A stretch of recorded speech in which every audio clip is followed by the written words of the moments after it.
Hey warrior, we're always told that relationships, friends, family, love are what make life meaningful.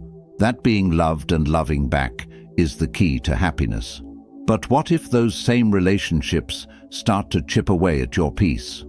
What if all the noise, expectations, drama, misunderstandings starts drowning out your calm? Since we were kids, we've heard things like, blood is thicker than water, or never walk away from people who love you.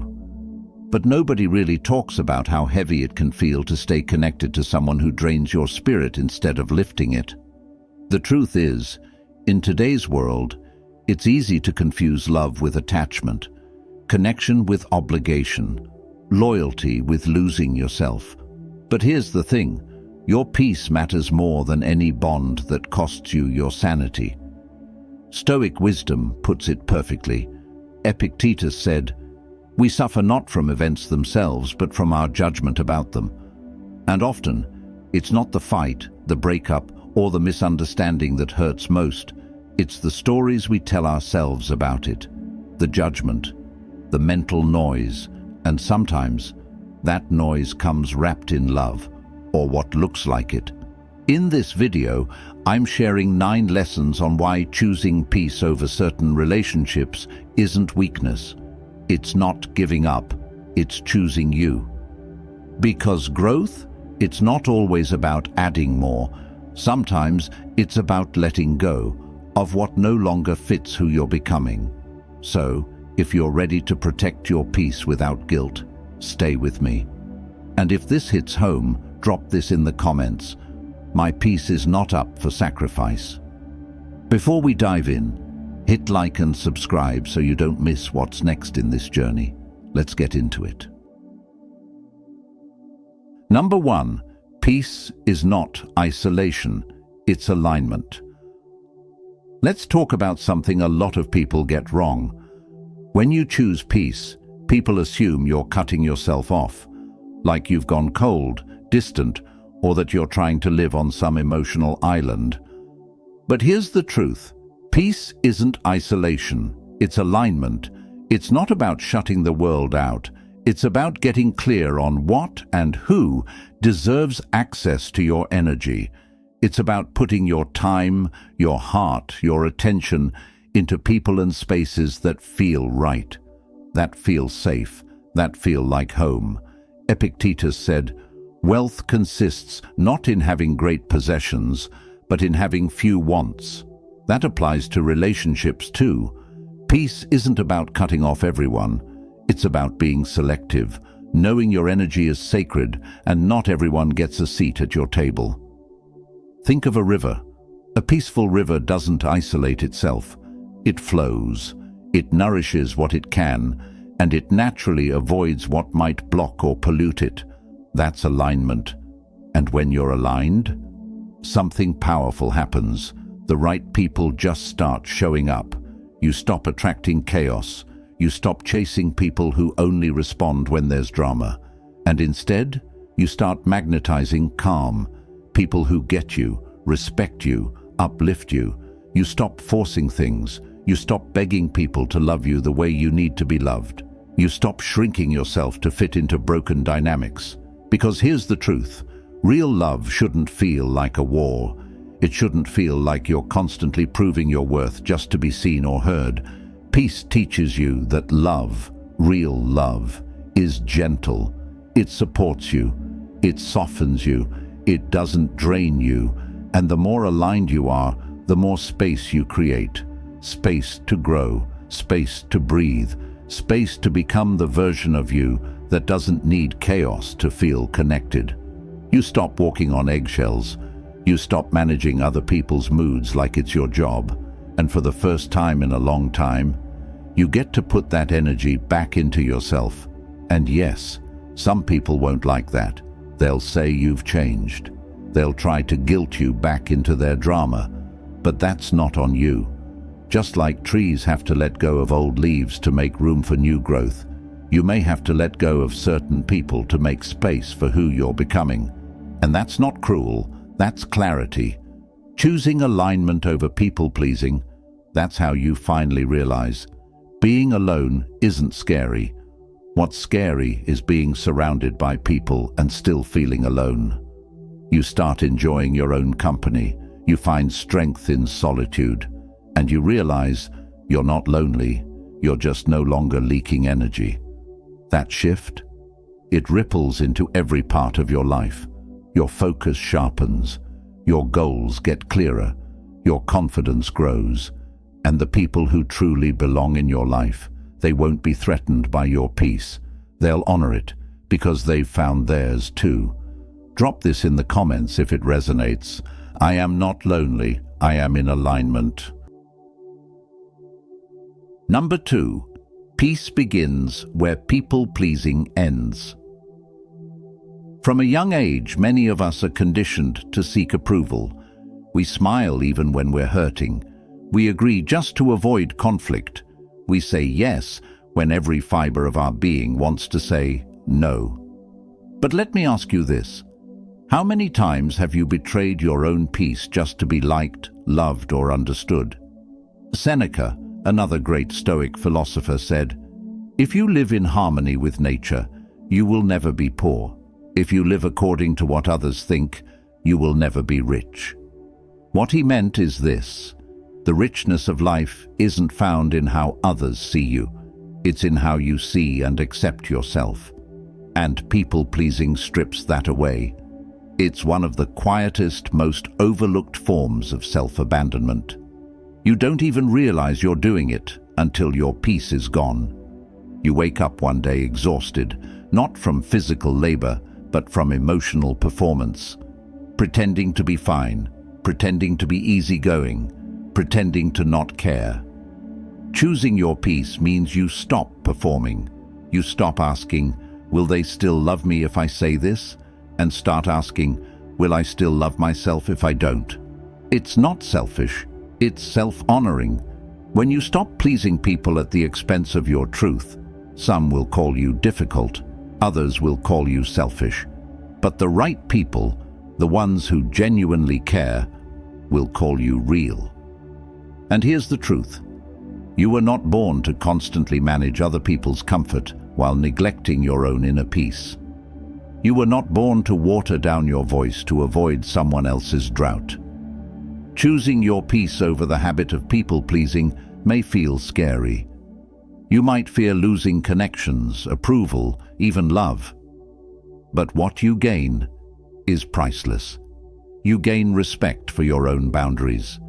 You gain clarity on who's really for you. You gain yourself back, and that is the foundation of any real, lasting peace. Peace doesn't come from being liked by everyone. It comes from liking yourself enough to stop needing that. Drop this affirmation in the comments. I choose my peace. Number 3, letting go is a form of self-respect. We've been taught that holding on is strength, that letting go means you gave up, that if you walk away, you're weak or heartless. But the ancient Stoics knew better. Marcus Aurelius wrote, "Accept the things to which fate binds you, and love the people with whom fate brings you together." But here's what's often left unsaid. Sometimes fate brings people into your life for a season, and respecting that season's end is its own kind of strength. Letting go isn't giving up. It's growing up.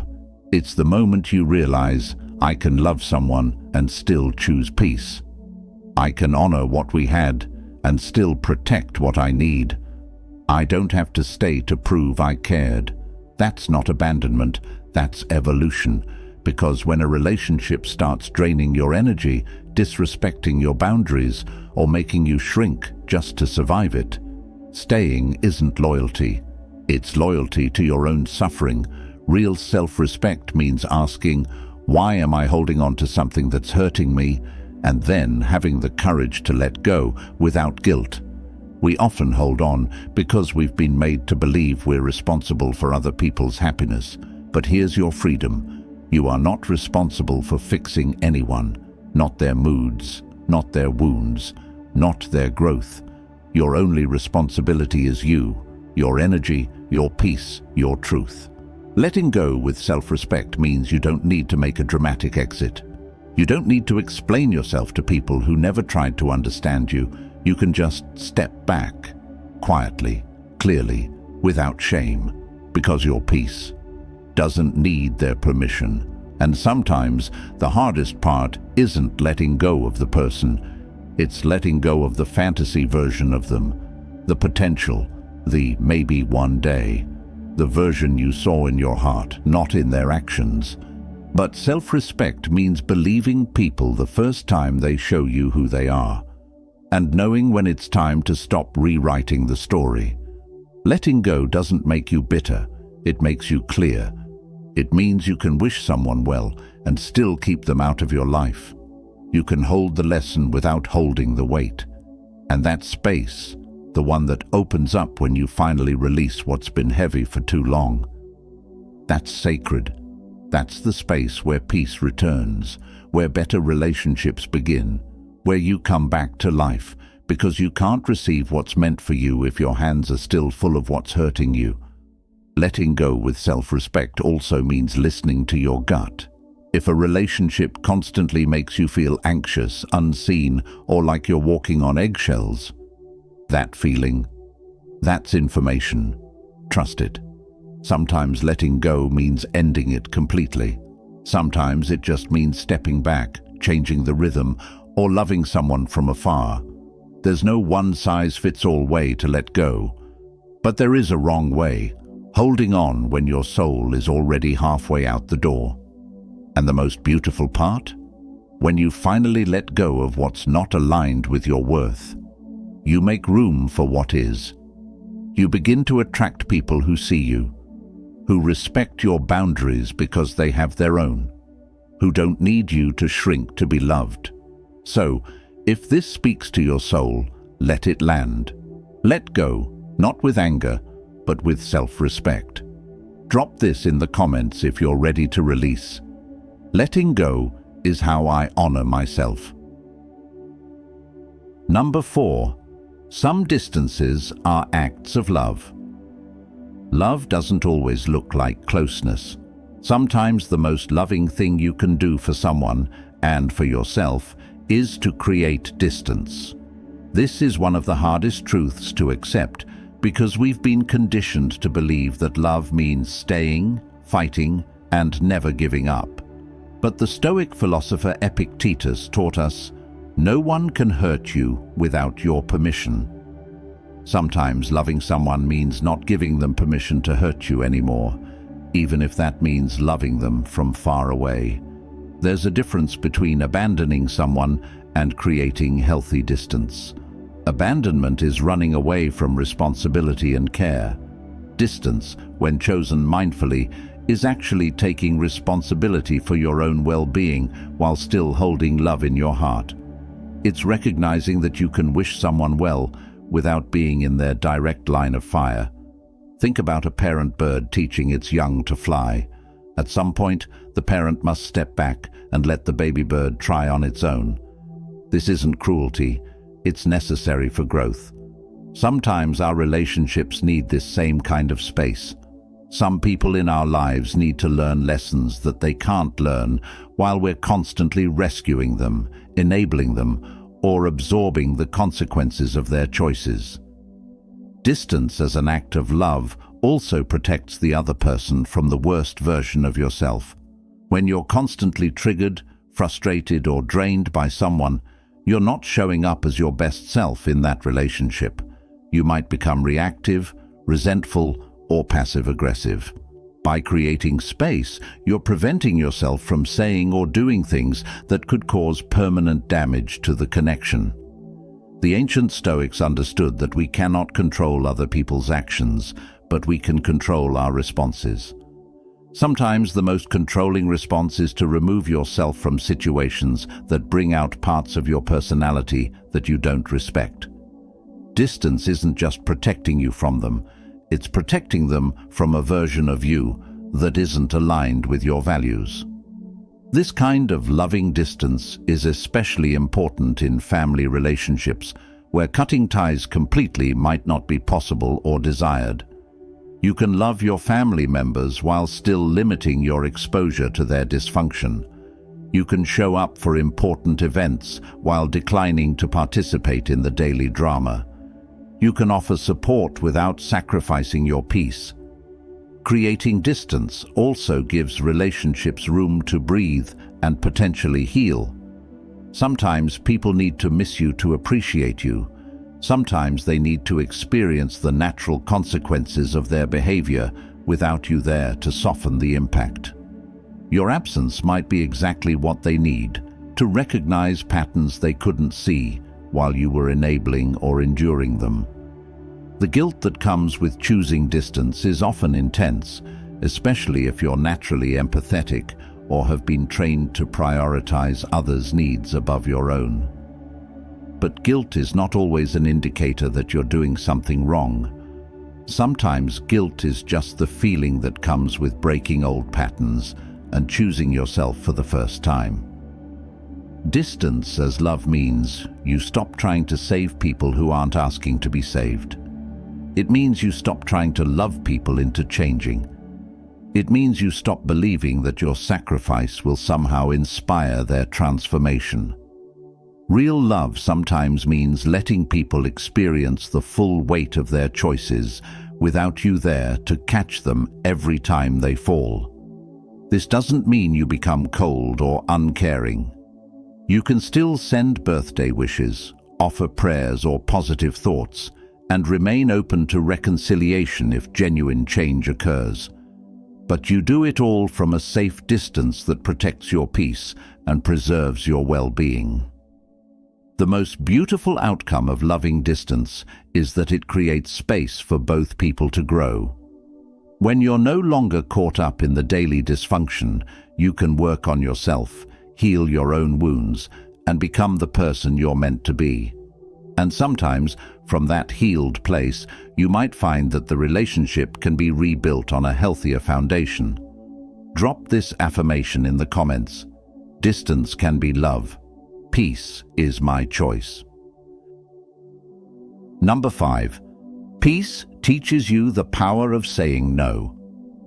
The word no might be the smallest complete sentence in the English language, but it's also one of the most powerful tools for protecting your peace. Before you prioritize your inner calm, no feels impossible to say. It feels harsh, selfish, or mean. But when peace becomes your compass, no transforms from a word of rejection into a word of protection. As the Stoic Marcus Aurelius reminded us, you have power over your mind, not outside events. Your no is how you exercise that power. Most people who struggle with saying no aren't afraid of the word itself. They're afraid of the reaction they might receive. They're afraid of disappointing others, afraid of conflict, afraid of being seen as difficult or uncaring. But here's what peace teaches you. Other people's reactions to your boundaries are not your responsibility. Their comfort is not more important than your well-being. When you start choosing peace, you begin to understand that every yes to something that drains you is a no to something that could fulfill you. Every time you agree to plans that exhaust you, you're saying no to rest. Every time you take on someone else's responsibilities, you're saying no to your own priorities. Every time you absorb someone else's emotional chaos, you're saying no to your own mental health. Peace makes you selective, and that's exactly what you need to be. Not every invitation deserves acceptance. Not every request deserves consideration. Not every emergency is actually your emergency. When you're at peace, you can evaluate requests based on your actual capacity, your values, and your well-being, rather than your fear of disappointing others. The power of no isn't just in declining what doesn't serve you. It's in the space it creates for what does. When you stop saying yes to everything, you create room for the opportunities, relationships, and experiences that truly align with your goals and values. Your no to the wrong things becomes a yes to to the right things. Learning to say no also teaches you about your own worth. When you can decline requests without feeling guilty, you're demonstrating to yourself that your time, energy, and peace have value. You're showing yourself that you matter, that your needs are important, and that you deserve to protect what's precious to you. Peace reveals that most people will respect your boundaries once you start enforcing them consistently. The people who become angry or manipulative when you say no are usually the ones who were benefiting from your inability to set limits. Their reaction tells you everything you need to know about their intentions and the nature of your relationship with them. There's also power in how you say no. You don't have to be rude or aggressive. You can be kind but firm. You can say, "I won't be able to do that," without providing a detailed explanation or justification. You can say, "That doesn't work for me," without apologizing for having limits. Your no can be gentle but non-negotiable. The more you practice saying no to what doesn't serve you, the easier it becomes to say yes to what does. You develop confidence in your decision-making. You trust your instincts about what feels right and what doesn't. You stop second-guessing yourself every time you set a boundary. Peace also teaches you that saying no to people doesn't mean you don't love them. You can love someone and still refuse to enable their bad behavior. You can care about someone and still decline to participate in their drama. You can wish someone well and still protect yourself from their chaos. The ultimate power of saying no is that it puts you back in the driver's seat of your own life. Instead of being pulled in every direction by other people's needs and demands, you get to choose where you invest your precious time and energy. You become the author of your own story rather than a supporting character in everyone else's. Drop this affirmation in the comments. I honor my peace with a powerful no. Number 6. Peace doesn't always feel peaceful at first. Here's a truth that might surprise you. Choosing peace over chaos doesn't immediately feel peaceful. In fact, it often feels uncomfortable, lonely, and even wrong at first. This is because your nervous system has become accustomed to drama, crisis, and constant stimulation. When you suddenly remove yourself from toxic dynamics, your body and mind might actually miss the adrenaline rush of dysfunction. The Stoic philosopher Epictetus wisely noted, "Wealth consists in not having great possessions, but in having few wants." This applies to emotional chaos too. True peace comes from wanting less drama, not more comfort. When you first start prioritizing your peace, you might experience what feels like withdrawal symptoms. Your phone might feel too quiet without the constant stream of dramatic texts. Your days might feel too calm without someone else's crisis to manage. Your mind might feel restless without problems to solve or people to fix. This discomfort doesn't mean you're making the wrong choice. It means you're breaking an addiction to chaos that you didn't even realize you had. The initial discomfort of choosing peace often comes with guilt. You might feel selfish for not being available to everyone all the time. You might worry that you're becoming cold or uncaring. You might question whether you're doing the right thing when you see others struggling, and you choose not to jump in to save them. But this guilt is actually a sign that you're growing. It's the feeling that comes with breaking patterns that no longer serve you. During this transition period, you might also face resistance from others. People who were used to having unlimited access to your time, energy, and emotional labor might push back when you start setting boundaries. They might accuse you of changing, of not being the person you used to be. And they're right, you are changing. You're becoming someone who values their own well-being enough to protect it. The loneliness that can come with choosing peace is different from the loneliness of being surrounded by people who drain you.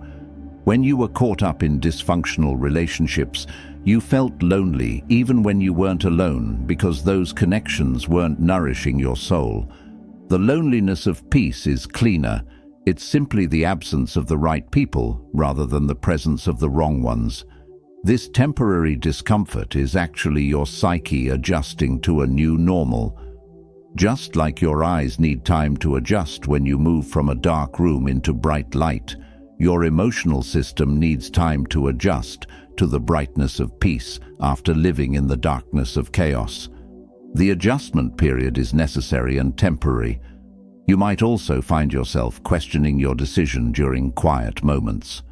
When there's no crisis to manage, no drama to navigate, no one to rescue, you might wonder if you're missing something important. But what you're actually missing is the exhaustion, the stress, the constant worry, and the feeling of never being enough.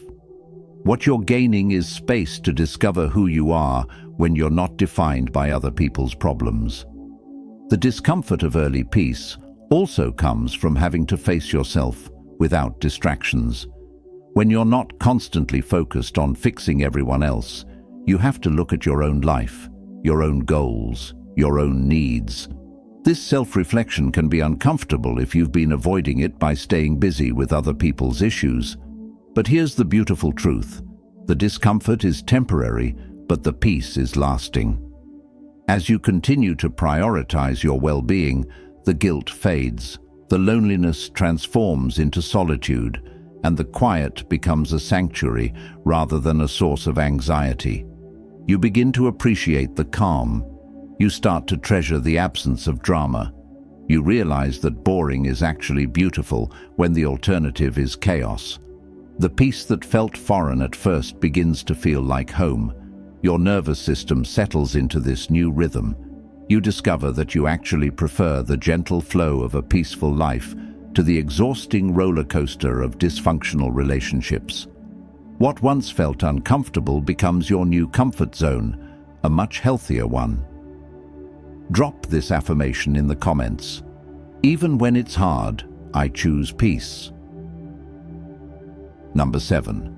The more peaceful you become, the less you engage. There's a profound shift that happens when you truly embrace peace as your priority. You stop feeling the need to engage with every argument, respond to every provocation, or defend yourself against every criticism. The ancient Stoic Seneca observed, "The greatest remedy for anger is delay, but the greatest remedy for chaos is often complete non-engagement." Peace teaches you that not every battle is worth fighting, and in fact, most of them aren't worth your energy at all. When you're operating from a place of inner calm, you develop what could be called spiritual immunity to other people's drama. Their attempts to pull you into arguments bounce off you like rain off an umbrella. Their provocative texts don't trigger immediate responses. Their dramatic stories don't create urgency in your nervous system. You become like a mountain, unmoved by the storms that rage around it. This doesn't mean you become cold or uncaring. Instead, you become discerning. You learn to distinguish between situations that genuinely require your attention and those that are just seeking your reaction. You recognize the difference between someone who needs support and someone who feeds off conflict. You understand that some people create chaos specifically to get attention, and your non-engagement is actually the kindest response you can give. The less you engage with toxicity, the more energy you have for what truly matters. Instead of spending hours crafting the perfect response to someone's inflammatory message, you use that time for activities that nourish your soul. Instead of losing sleep over someone's opinion of you, you rest peacefully, knowing that their perception doesn't define your reality. Peace also teaches you that silence is often the most powerful response. When someone is trying to provoke you, your silence says more than any argument could. It communicates that you're not available for their drama, that you're operating on a different frequency, and that you have more valuable things to do with your time and energy. You start to realize that many of the conversations you used to get pulled into were actually just games, power struggles disguised as discussions, manipulation tactics dressed up as communication. When you stop playing these games, they lose their power over you. The people who are using these tactics either have to find healthier ways to interact with you, or they naturally drift away from your life. Non-engagement also means you stop trying to convince people who don't want to be convinced. You stop explaining yourself to people who are determined to misunderstand you. You stop defending your choices to people who will criticize them regardless of what you say. You recognize that some people's minds are already made up, and your words won't change that. The beauty of this approach is that it creates space for genuine connections. When you're not wasting energy on superficial conflicts, you have more to invest in relationships that are built on mutual respect, understanding, and support. You attract people who appreciate your peaceful energy because they're seeking peace in their own lives. Your non-engagement becomes a form of self-respect. It shows that you value your peace more than you value being right. It demonstrates that you'd rather be happy than win an argument. It proves that you understand the difference between standing up for yourself and getting dragged down to someone else's level. People might interpret your non-engagement as weakness, but those who truly know you understand it's actually strength. It takes incredible inner power to remain calm when others are trying to disturb your peace. It takes wisdom to recognize which battles are worth fighting and which ones are just distractions from your real purpose. The most liberating aspect of non-engagement is that it puts you back in control of your emotional state. Instead of being reactive to other people's moods, behaviors, or opinions, you get to choose how you respond, or whether you respond at all. Your peace becomes your power, and your silence becomes your strength. Drop this affirmation in the comments. I protect my peace by choosing not to engage. Number 8. Choosing peace exposes what was never real. When you start prioritizing your peace over people-pleasing, something remarkable and sometimes painful happens. The masks come off. Relationships that seemed solid begin to crumble. People who claim to love you unconditionally suddenly have conditions. Friends who said they'd always be there disappear when you're no longer available to meet their every need. The Stoic philosopher Marcus Aurelius wrote, "Everything fades and quickly turns to myth." When you choose peace, you discover that some relationships were already myths. Beautiful stories you told yourself about connections that were never as real as you believed. This revelation can be heartbreaking at first. You might feel betrayed, confused, or angry when people react negatively to your newfound boundaries. You might wonder how relationships that felt so important could dissolve so quickly when you simply started valuing yourself. But this exposure isn't a loss. It's a gift. It's clarity disguised as pain, truth wearing the mask of disappointment. The relationships that were built on your availability rather than your authentic self cannot survive when you become unavailable to drama, chaos, or constant giving without receiving. These connections were transactional from the beginning, even if you didn't realize it. You were providing something: entertainment, emotional labor, problem-solving, financial support, or simply an audience for their complaints, and they were providing the illusion of connection in return. When you choose peace, you stop performing these roles, and suddenly the relationship has no foundation left to stand on. The person who used to call you every day with their problems stops calling when you're no longer willing to be their unpaid therapist. The friend who always needed favors becomes distant when you start saying no. The family member who demanded your constant emotional support labels you as selfish when you prioritize your own well-being. This exposure process is actually a form of protection.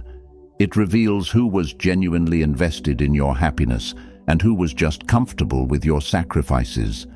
It shows you which relationships were based on mutual respect and which ones required you to shrink yourself to keep others comfortable. It's a painful but necessary sorting process that separates the authentic connections from the convenient ones.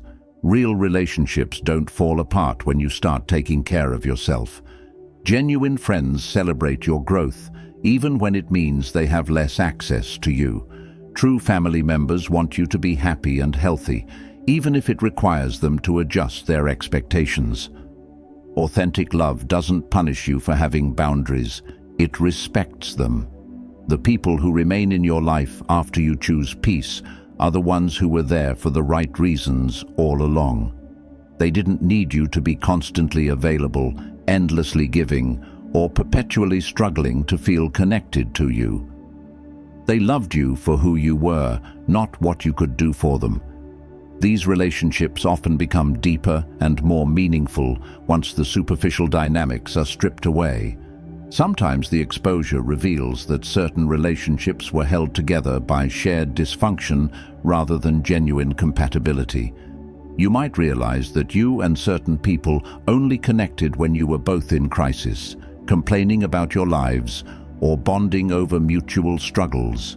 When you find peace and start focusing on positive growth, these connections naturally fade because they were built on a foundation of shared misery rather than shared values.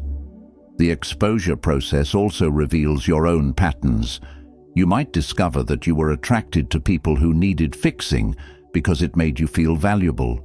You might realize that you stayed in draining relationships because chaos felt familiar and peace felt foreign. You might recognize that you confused intensity with intimacy, mistaking dramatic connections for deep ones. This awareness is incredibly valuable because it helps you make better choices moving forward. You learn to recognize the red flags you used to ignore. You understand the difference between healthy vulnerability and emotional dumping. You can spot manipulative tactics that once worked on you. The beautiful outcome is that once the fake relationships are exposed and released, you create space for real ones to develop. You attract people who appreciate your peaceful energy and want to contribute to it rather than disturb it. Drop this affirmation in the comments. My peace revealed what was never love.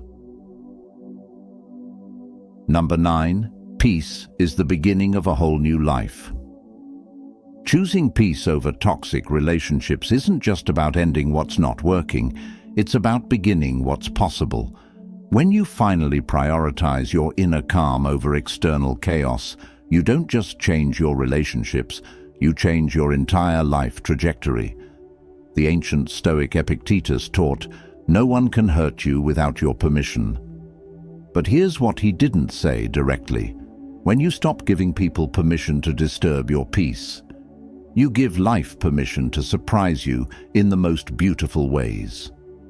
Peace becomes the fertile ground where your authentic self can finally take root and flourish. All those dreams you put on hold while managing other people's emergencies suddenly have space to breathe. All that energy you spent trying to fix broken relationships becomes available to build the life you actually want. All that mental space that was occupied by worry, drama, and conflict becomes a sanctuary for creativity, growth, and possibility. When you're no longer constantly drained by dysfunctional relationships, you discover reserves of energy you forgot you had. You wake up in the morning without immediately checking your phone for the latest crisis. You go to bed at night without your mind racing through conversations, conflicts, and problems that aren't even yours to solve. This newfound energy becomes fuel for pursuing goals that actually matter to you. Your relationship with yourself transforms completely. Without the constant noise of other people's opinions, criticisms, and demands, you can finally hear your own voice. You remember what you actually enjoy, what truly interests you, what genuinely makes you happy. You reconnect with parts of yourself that got lost in the shuffle of people-pleasing and peacekeeping. The clarity that comes with peace is extraordinary. Decisions that once felt impossible become obvious. Career changes that seemed too risky suddenly feel necessary. Goals that felt selfish start feeling essential. When you're not constantly second-guessing yourself based on other people's reactions, You can trust your own instincts and make choices aligned with your authentic desires. Your physical health often improves dramatically when you choose peace. The stress of maintaining toxic relationships takes a toll on your body that you might not fully realize until it's gone. Your sleep improves, your appetite normalizes, your anxiety decreases, and your overall vitality increases. Peace isn't just good for your soul, it's medicine for your entire system. New opportunities seem to appear out of nowhere when you're operating from a peaceful state. This isn't magic, it's focus. When your attention isn't constantly pulled toward drama and dysfunction, you can notice possibilities that were always there, but previously invisible. You have the mental clarity to recognize good opportunities and the emotional stability to pursue them. The quality of new relationships you attract changes completely when you're anchored in peace. You no longer draw in people who need fixing, who thrive on chaos, or who require you to dim your light.